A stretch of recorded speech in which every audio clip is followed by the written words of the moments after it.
Assalamualaikum warahmatullahi wabarakatuh. Halo teman-teman, kami dari kelompok 10 yang beranggota 3 orang, yakni saya sendiri sebagai moderator, Dian Anggraini, Hafisa sebagai pemateri 1, dan Zaskia Oktaviani sebagai pemateri 2. Baik, kali ini saya akan mempresentasikan tentang kepribadian. Adapun dosen pengampu pada matkul hari ini yakni Ibu Dr. Musdalifah Nihaya SPSI MPD. Adapun rumusan masalah pada materi kami, yakni yang pertama, apa pengertian kepribadian menurut para ahli psikologi? Yang kedua, apa saja teori-teori kepribadian utama dalam ilmu psikologi? Yang ketiga, alat ukur apa saja yang digunakan untuk mengidentifikasikan kepribadian seseorang? Yang keempat, faktor-faktor apa saja yang dipengaruhi pembentuknya kepribadian? Adapun tujuan, yang pertama, menjelaskan pengertian kepribadian secara umum menurut para ahli. Yang kedua, menguraikan teori-teori kepribadian penting dalam psikologi.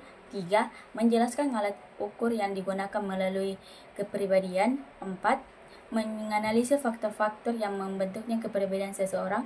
Baik, materi selanjutnya akan dilanjutkan oleh pemateri 1. Adapun pengertian dari kepribadian yaitu secara etimologis, kata kepribadian dalam bahasa Indonesia berasal dari bahasa Sanskerta, yaitu keripa yang berarti wajah, atau dari bahasa Melayu atau rupa yang berarti muka atau wajah. Namun dalam perkembangannya, istilah ini lebih dekat kepada asal-usulnya dalam bahasa Latin, yaitu persona yang secara harfiah berarti topeng. Pada masa Romawi kuno, topeng digunakan oleh para aktor teater untuk menunjukkan peran yang mereka mainkan di panggung. Konsep ini mengisyaratkan bahwa kepribadian adalah sesuatu yang ditampilkan kepada publik. Adapun pengertian kepribadian menurut para ahli, yang pertama yaitu Gordon Allport, yaitu kepribadian adalah organisasi dinamis dalam diri individu yang menentukan sistem-sistem perilakunya yang unik dalam menyesuaikan diri dengan lingkungan. Yang kedua yaitu Sigmund Freud, kepribadian adalah kompleksitas dari energi psikis yang bekerja di dalam diri individu yang sebagian besar terjadi di luar kesadaran. Yang ketiga adalah Theodor Nikom, yaitu kepribadian adalah keseluruhan sikap dan perilaku seseorang yang menempatkannya dalam peran sosialnya. Adapun teori-teori kepribadian menurut psikoanalitik, yang pertama yaitu ID merupakan bagian naluriah yang berisi dorongan biologis atau seksual dan agresif, beroperasi berdasarkan prinsip kesenangan. Yang kedua yaitu ego, bekerja berdasarkan prinsip realitas, bertugas menegahi antara ID dan dunia nyata. Yang ketiga yaitu superego, berisi norma, moral, dan nilai sosial yang dipelajari dari lingkungan. Selanjutnya terkait dengan teori humanistik, yang pertama yaitu Abraham Maslow, menyusun hierarki kebutuhan manusia mulai dari kebutuhan psikologi hingga aktualisasi diri. Yang kedua yaitu Carl Rogers, yang berpendapat bahwa kepribadian terbentuk melalui pengalaman dan aktualisasi diri serta meme. Tentang teori trait atau ciri kepribadian, Gordon Allport membagi trait menjadi kardinal atau dominan, sentral atau utama, dan secondary atau tambahan. Yang kedua, Raymond Cattell mengembangkan 6 personality faktor yaitu 16 PF.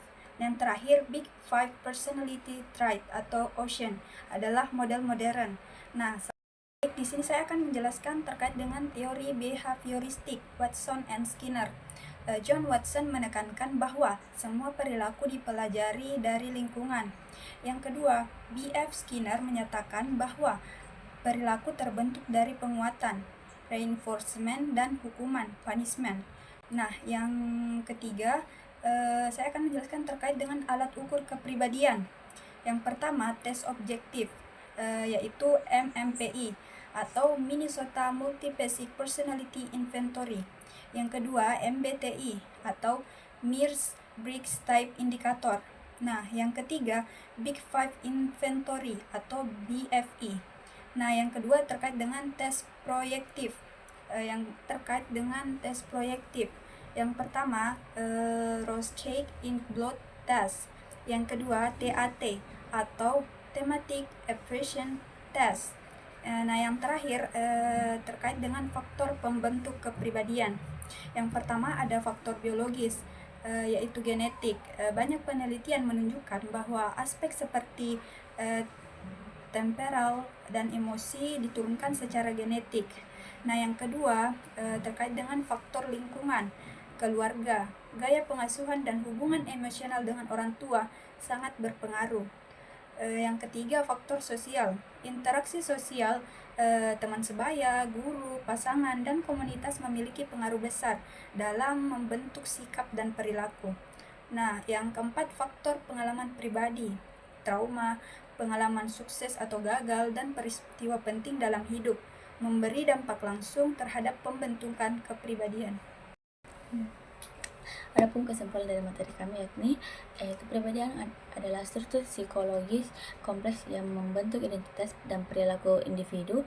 Terdapat berbagai pendekatan dan memahami kepribadian mulai dari teori psikoanalitik yang menentangkan dinamika di bawah sadar sehingga teori terkait yang melihat kepribadian sebagai kombinasi sifat-sifatnya yang stabil. Ukuran kepribadian dapat dilakukan melalui berbagai tes, baik objektif maupun proyektif. Baik, itulah tadi materi dari kelompok saya, dan saya akhiri dengan ucapan nun wal qalam mimma yasturun. Summa assalamualaikum warahmatullahi wabarakatuh.